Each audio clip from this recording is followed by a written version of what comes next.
नमस्कार दोस्तों, एजुकेशन के पिटारे में आपका स्वागत है। इससे पहली वाली वीडियो में आपने क्लास 11th का फर्स्ट चैप्टर ऑलमोस्ट कंप्लीट देख लिया होगा। तो आज मैंने ये सोचा कि यार क्यों ना क्लास 12th का भी एक चैप्टर लिया जाए।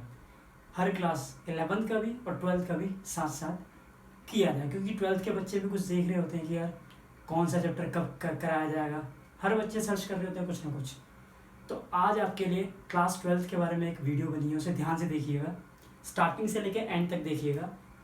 आपको पता होना चाहिए कि क्लास 12th में आपकी 3 बुक्स हैं, यानी कि आपकी बुक्स को डिवाइड करा गया है, 3 पार्टों में डिवाइड किया है। सबसे पहली बात मैं बता देता हूँ कौन से पार्ट हैं वो।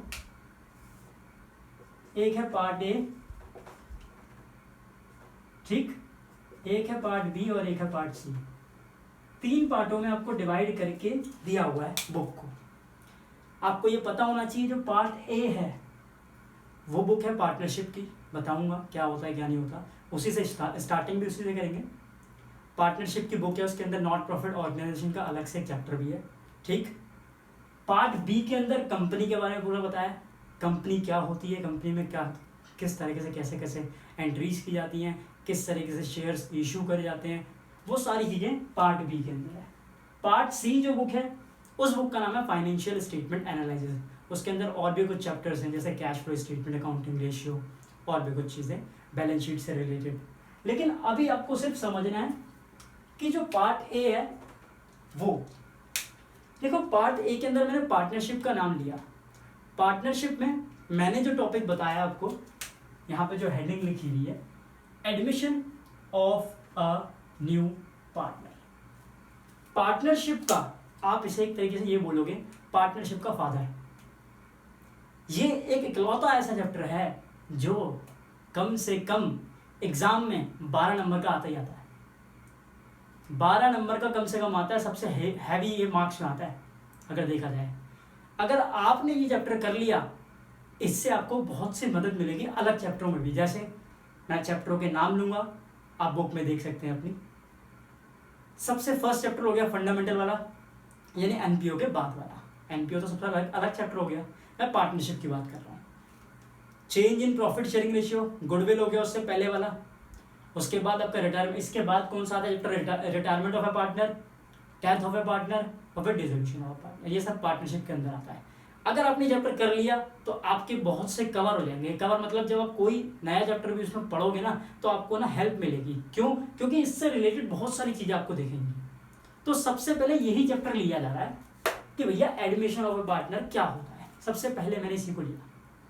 उसके पीछे यही रीज़न था कि हम एक तो सबसे वेटेज वाला पहले क्लियर हो जाए, जो सबसे बड़ा चैप्टर होता है अपने आप में, और दूसरा इस चैप्टर से बहुत सारे चैप्टरों में हेल्प मिलती है, तो इसलिए भी मैंने इसको उठाया।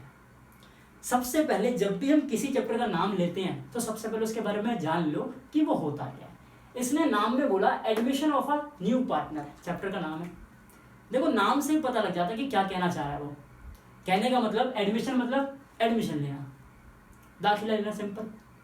यानी कि किसी बिजनेस में, जैसे मान लो कोई 2 बंदे बिजनेस चला रहे हैं, मैंने यार ऐसे इमेजिन किया, मैंने बोला भाई ये 2 बंदे बिजनेस चला रहे हैं, ठीक। ये सोचेंगे भैया मैं तीसरे बंदे को एडमिट करना चाहते हैं, तो उसे हम क्या बोलेंगे? अगर कोई तीसरा बंदा नई फर्म में, अपनी पुरानी फर्म में, इसकी फर्म में अगर कोई तीसरा बंदा आ जाएगा तो उसे हम क्या बोलेंगे? Admission of a new partner. किसी नए बंदे का एडमिशन हो गया बिजनेस के अंदर, काम खत्म, ठीक। अभी हम पहले प्रैक्टिकली समझेंगे, अपने आप ही तुम्हें समझ में आ जाएगा होता क्या इसके अंदर।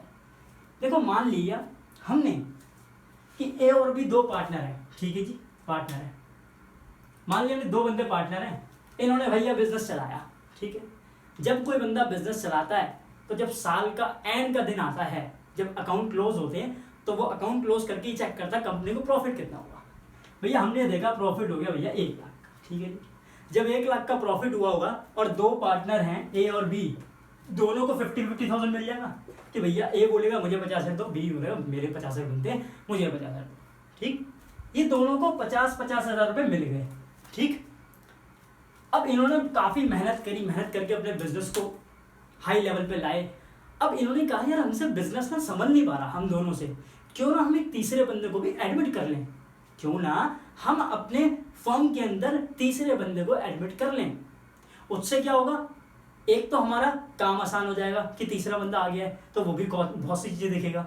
अब जब कोई बंदा, इन दोनों ने कहा कि भैया हम तो तीसरे बंदे को एडमिट करना चाहते हैं सी को, ठीक है। जब कोई तीसरा बंदा यानी कि जब नया बंदा किसी बिजनेस में एंटर करता है ना, तो अपने साथ दो चीज़ें लाता है। सुनना ध्यान से, जब भी नया बंदा किसी बिजनेस में एंटर करता है तो अपने साथ दो चीज़ें लेके आता है। सुनना ध्यान से, कौन कौन सी? सबसे फर्स्ट नंबर पे आता है कैपिटल। सबसे फर्स्ट नंबर पे आता है कैपिटल। कैपिटल लेके आता है। अब आपको पता होगा 11th में आपने पढ़ रखी कैपिटल मतलब क्या होता है, जो बिजनेस में पैसा लगाया जाता है। आप बिजनेस में आ रहे तो पैसा तो लगाओगे ही, तभी तो आपके शेयर का प्रॉफिट मिलेगा आपको। दूसरा क्या लेके आता है? गुडविल। ये भी आप लोगों ने पढ़ रखा है। गुडविल होती क्या है? एक इंटेंजिबल एसेट्स होती है, जो आपने 11th में पढ़ रखा है। अब वो क्वेश्चन ये उठता है गुडविल क्यों लाता है। देखो क्वेश्चन ये उठता है कि वो गुडविल क्यों ला रहा है। अब इससे पहले मैं एक क्वेश्चन और तुमसे पूछूंगा कि जितनी मेहनत इन दो बंदों ने, ए ने और बी ने, इन दो बंदों ने जितनी मेहनत करी अपने बिजनेस को ग्रो करने के लिए, क्या उतनी मेहनत सी को करनी पड़ेगी? नहीं करनी पड़ेगी। क्यों नहीं करनी पड़ेगी? क्योंकि आप एक बात बताओ, जैसे मैं एक एग्जांपल लेता हूँ। मैं एक पेड़ लाया सेब का, मैंने सेब का पेड़ लगाया भैया, 1 साल 2 साल हुए उसमें पेड़ बनने में, पूरा 2-3 साल लग गए, पेड़ बना, फिर वहाँ से सेब आ गए। तीसरा बंदा बोलता है भाई मैं भी इसका शेयर ले रहा हूँ, मैं भी सेब लेना चाहूँगा यहाँ से। तो उसको क्या कुछ मेहनत करनी पड़ी? वो तो बस अपना बिजनेस में पैसा लगा रहा, उस बात खत्म। उसने पेड़ के उससे हिस्सेदारी ले ली, अपना काम खत्म। उसने कोई वो मेहनत थोड़ी करी जो इन दोनों ने करी थी। भाई इन दोनों ने अपने टाइम पे नुकसान भी झेले होंगे, ज़्यादा से ज़्यादा नुकसान झेले होंगे, फिर प्रॉफिट कमाने के लिए बहुत सारी मेहनत करी होगी जी तोड़। इसको तो एक तरीके से भैया पका पकाया फल मिल गया। ये जो नया बंदा है इसको मिल गया पका पकाया फल, बहुत अच्छा बिजनेस, ग्रो करता हुआ बिजनेस। तो ये क्या करेगा, इन दो बंदों के लिए गुडविल का एक अमाउंट लेके आता है इनके लिए। अब वो पुराने बंदों की मर्जी है कि वो पैसा, जो गुडविल का पैसा लेके आता है, वो पैसा या तो वो बिजनेस के अंदर रखें या बोले भैया हम तो लेके जा रहे हैं, हम अपने घर लेके जा रहे हैं। वो उनकी मर्जी होती है। ध्यान सुनना मेरी बात को। मान लो सी एडमिट हुआ, फिर भी कंपनी को जो प्रॉफिट हुआ वो हुआ 1 लाख का। जब 1 लाख का प्रॉफिट होगा, अब क्वेश्चन ये उठता है क्या ए और बी को अब भी 50,000 और 50,000 मिलेंगे? कहाँ से मिल जाएंगे? जब नया बंदा एडमिट हो गया तो ए और बी को 50,000 कहाँ से मिल जाएंगे? सैक्रिफाई नहीं करेंगे वो। सैक्रिफाइस का मतलब होता है कि अपने सैक्रिफाइसिंग करना, माइनस में जाना, कुछ हिस्सा देना। सैक्रिफाइसिंग का मतलब क्या होता है? अपने शेयर का कुछ हिस्सा देना। ध्यान सुनो मेरी बात को। 1 लाख का प्रॉफिट हुआ। अब आपको ये पता है कि भैया ए को ना 50,000 तो नहीं मिलेंगे, उससे कम मिलेंगे, इतना पता है, लेस देन 50,000। बी को भी लेस देन 50,000। और कितना कम मिलेंगे उतना किसको मिल जाएंगे? सी को। जैसे एग्जाम्पल, क्वेश्चन ये उठता है कि भैया 50,000 से कम मिलेंगे, आपने तो बोल दिया, कितने कम मिलेंगे? कितने कम मिलेंगे भैया ये बताओ आप, कितने कम मिलेंगे? उसके लिए क्या निकालना पड़ता है? उसके लिए आपको सैक्रिफाइसिंग रेशियो निकालनी पड़ती है। क्या निकालनी पड़ती है? Sacrificing ratio. सैक्रिफाइसिंग रेशियो होती क्या है? देखो सैक्रिफाइसिंग रेशियो का फॉर्मूला होता है old ratio minus new ratio. अगर मैं पुरानी रेशियो में से नई रेशियो माइनस कर दूं तो सैक्रिफाइसिंग रेशियो निकल के आ जाती है। कौन कितना सैक्रिफाइस कर रहा है, कौन पुराना बंदा अपने हिस्से का नए बंदे को प्रॉफिट दे रहा है। वो कैसे पता चलता है? अगर मैं पुरानी रेशियो में से नई रेशियो को उड़ा दूं। उड़ा दूं का मतलब है माइनस कर दूं। उड़ा दूं का मतलब है माइनस कर दूं। ये तो हो गया फॉर्मूला सैक्रिफाइसिंग रेशियो का, old ratio minus new ratio. देखो लिखते रेशियो है लेकिन माइनस करते हैं हमेशा शेयर। ठीक, शेयर का मतलब होता है अपॉन में। अभी जब क्वेश्चन करोगे तब समझ में आएगा, देखना ध्यान से।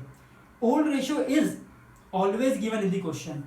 क्वेश्चन के अंदर हमेशा ओल्ड रेशियो दी होती है। अगर ना दी हो तो इक्वली मान लो। जैसे ये क्वेश्चन है, मान लो ये और भी बनते हैं, रेशियो नहीं दी तो रेशियो क्या मानूंगा? 1:1। इक्वली है, यही तो लिखा है। ओल्ड रेशियो क्वेश्चन में दी होती है हमेशा, अगर ना दी हो तो क्या माने? इक्वली भैया। ठीक है, अब आती है बात नई रेशियो में। देखो नई रेशियो को निकालने के 4 केस हैं, 1 केस, 2 केस, 3 केस, 4 केस। चारों केस समझने जरूरी है। क्वेश्चन कहीं से भी आ सकता है 1 नंबर में, और यही क्वेश्चन बड़े क्वेश्चन में भी लागू होता है। सबसे पहले आपने जब ये फॉर्मूला पढ़ा सैक्रिफाइसिंग रेशियो का, old ratio minus new ratio, यहीं से मैंने एक और फॉर्मूला निकाल लिया। क्या? नई रेशियो का फॉर्मूला। क्या होता है, अब जब मैं नई रेशियो का फॉर्मूला निकालूंगा ओल्ड रेशियो को यहीं रहने दूंगा। ठीक, आपको पता है मैंने ओल्ड रेशियो को यहीं रहने दिया। अब मैं जब सैक्रिफाइसिंग शेयर को इधर लेके आऊंगा, ये है प्लस में, यहां आके माइनस में नहीं हो जाएगा? बिल्कुल हो जाएगा। तो old ratio minus sacrificing ratio, और माइनस करते हैं शेयर। लिखते रेशियो, हर जगह रेशियो लिखेंगे, लेकिन माइनस हमेशा शेयर। यहां तक कोई दिक्कत हो तो पूछ सकते हो, किसी भी चीज में डाउट आए पूछ सकते हो आप, किसी भी चीज की दिक्कत हो।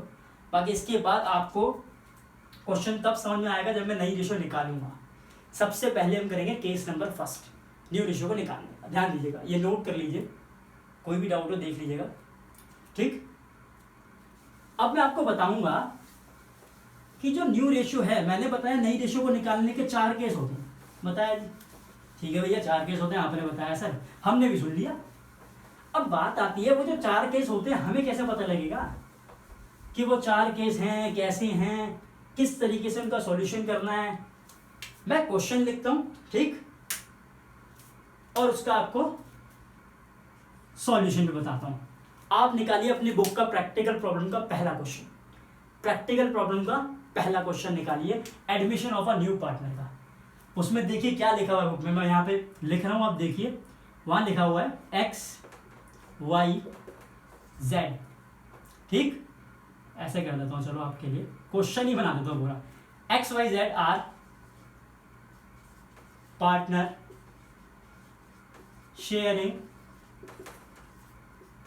Profit ratio 5:3:2। दे एडमिट, ये क्वेश्चन नोट कर रहा हूं मैं, दे एडमिट, वो भी आप चेक कर सकते हो, बुक में आपके लिखा हुआ है। दे एडमिट ए, नया बंदा एडमिट हो गया, ठीक है, नया बंदा एडमिट हो गया ए, ही शेयर 1/5, उसका शेयर है 1/5। क्वेश्चन कहता है find the new profit sharing ratio. कहता है भैया नई रेशियो निकालो। अब मैं आपको एक चीज बताऊंगा, क्वेश्चन करने का तरीका, इजी सा क्वेश्चन करने का तरीका जो होता है वो तुम्हें समझना होगा। बिना तरीके से आप क्वेश्चन नहीं कर सकते। ध्यान सुनना, सॉल्यूशन करते वक्त सबसे पहले जो मैंने क्वेश्चन बोला वो क्वेश्चन आप देख सकते हैं, आपकी बुक में लिखा भी हुआ है। जब भी क्वेश्चन की बात आए, मैं पहले आपको करवा रहा हूं केस नंबर फर्स्ट, तो मैं यहाँ पे केस नंबर फर्स्ट की कुछ आपको बातें बता देता हूं कि पहचान क्या होती है। सर क्वेश्चन को देख के आप पता लगा लोगे कि सर ये क्वेश्चन ना केस नंबर फर्स्ट से ही होगा, पहले केस से होगा। कैसे पता लगेगा भैया? केस नंबर फर्स्ट से कैसे पता लगेगा कि ये क्वेश्चन केस नंबर फर्स्ट से है? हमें क्वेश्चन के अंदर कुछ चीजें गिवन होती हैं, कुछ चीजें गिवन होती हैं, उस चीज को देख के हम अंदाजा लगा लेते हैं कि ये क्वेश्चन केस नंबर फर्स्ट से होगा। देखो कैसे, अगर क्वेश्चन देखो दो चीजें दी होगी वो क्वेश्चन के अंदर, सिर्फ दो चीजें, क्वेश्चन में और कुछ नहीं कह रहा, सिर्फ दो चीजें और कुछ नहीं कह रहा, सीधा बोलता है नई रेशियो निकालो। दो चीजें देने के बाद नई रेशियो निकालो, काम खत्म। कहता है भैया ओल्ड रेशियो दी होगी। क्वेश्चन के अंदर सबसे पहली चीज पुराने बंदों की पुरानी रेशियो दी होगी। जो नया बंदा आ रहा है फर्म के अंदर उसका शेयर भी दिया होगा। सेकंड चीज न्यू पार्टनर का शेयर भी दिया होगा। इसके अलावा कुछ नहीं कहेगा क्वेश्चन के अंदर। इसका मतलब ये क्वेश्चन केस नंबर फर्स्ट से होगा, ये क्वेश्चन केस नंबर फर्स्ट से होगा। अब जैसे ही हम क्वेश्चन को रीड करते हैं देखिएगा वो सारी चीजें दी होंगी जो मैंने यहां बोला। इसने बोला समरी बनाते हुए चलना, सॉल्यूशन कर रहा हूं। इसने बोला 3 बंदे हैं जी, हमने बोला ठीक है जी। अब जब आपने बोला 3 बंदे तो ठीक है, कोई दिक्कत नहीं, एक्स वाई और जेड, ठीक है 3 बंदे जिनकी रेशियो दी हुई 5:3:2, 5:3:2, दैट इज ओल्ड रेशियो। ये क्या है? ओल्ड रेशियो, सबको पता है। अगर मैं इसको शेयर में कन्वर्ट करूं, देखो शेयर में कैसे कन्वर्ट करते हैं वो भी देख लो। ये 5 है, ये 3 को 3 रहने दो। शेयर मतलब होता है डिवाइड में, ठीक है। शेयर मतलब क्या होता है? डिवाइड में कन्वर्ट। 2 अपॉन, देखो 5 अपॉन पूरे का टोटल, देखो पूरे का टोटल मतलब कितना है, ये 5 है, ये 3 है, ये 2 है, तीनों को अगर मैं ऐड कर दूं तो क्या बन जाता है, कितना बनेगा बताइए 10, यहां भी 10, यहां भी 10, यहां भी 10, ये बन गया आपका ओल्ड शेयर। कोई दिक्कत? जब भी आपको शेयर में कन्वर्ट करना हो तो आप पहले से ही कर लो ताकि आपको बाद में कन्वर्ट करने की जरूरत ही ना पड़े, पहले ही समरी में बना लो उसको। समरी बना के ना क्वेश्चन इतना इजी हो जाता है कि आपको क्वेश्चन देखने की जरूरत ही नहीं, काम खत्म। अब आती है बात, आगे बढ़ते हैं। कहता है कि भाई इन्होंने सोचा हम ना ए को एडमिट करना चाहते हैं जिसका शेयर है 1/5। अब देखो क्वेश्चन के अंदर और कुछ नहीं कह रहा, क्वेश्चन के अंदर ये बोला कि ओल्ड रेशियो दी गई है, नए बंदे का शेयर दिया हुआ है, और कहता है कि भैया सीधा नई रेशियो आप निकालो। तो इसका मतलब कौन सा केस हो गया, केस नंबर फर्स्ट। हमने पहचान भी कर ली, ओल्ड रेशियो भी दिया हुआ है, नए बंदे का शेयर भी दिया हुआ है, और कुछ नहीं करा। अब ये याद रखो इस क्वेश्चन को करते कैसे हैं, सुनना ध्यान से, इस क्वेश्चन को करा कैसे जाता है। पहले केस को करने का तरीका क्या होता है, तरीका सुनो।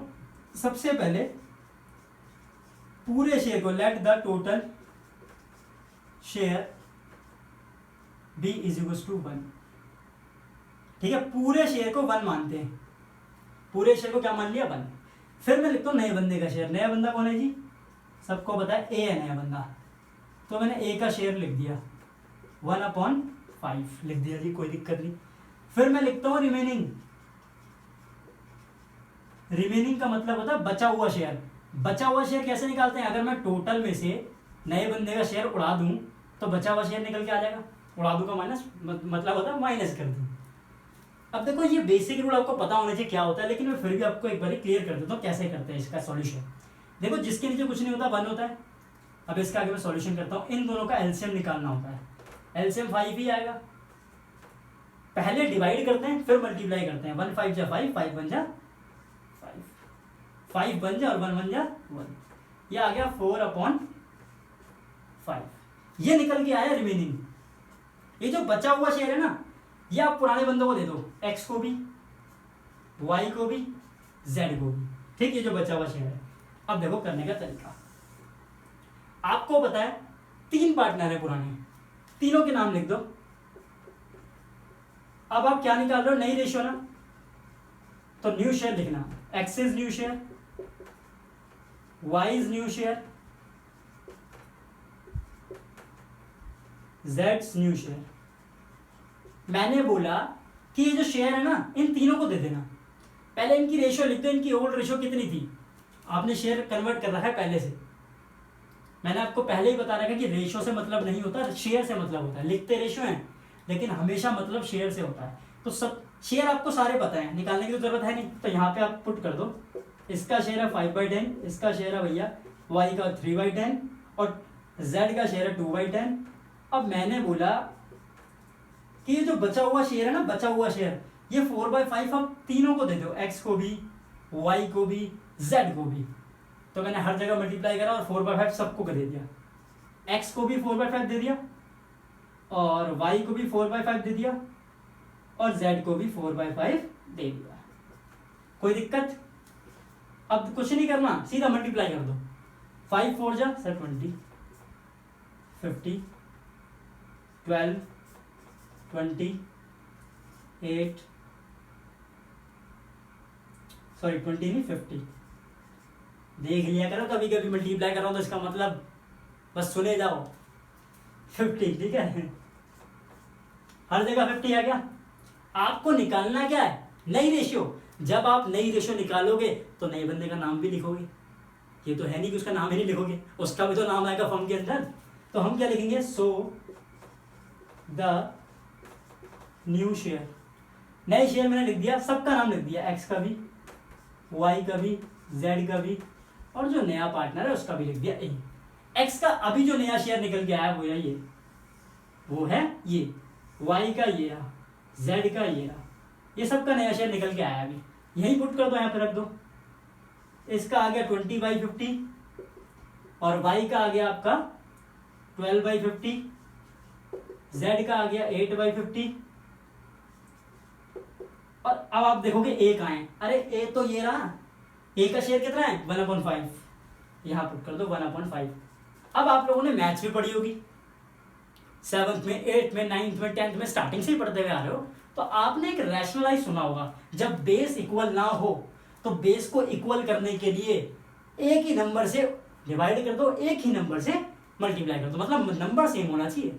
जैसे मैंने क्या किया, 5 के टेबल में 50 आता है, हाँ जी आता है, कितनी बारी में आता है सर, 5 10 या 50, खत्म कहानी।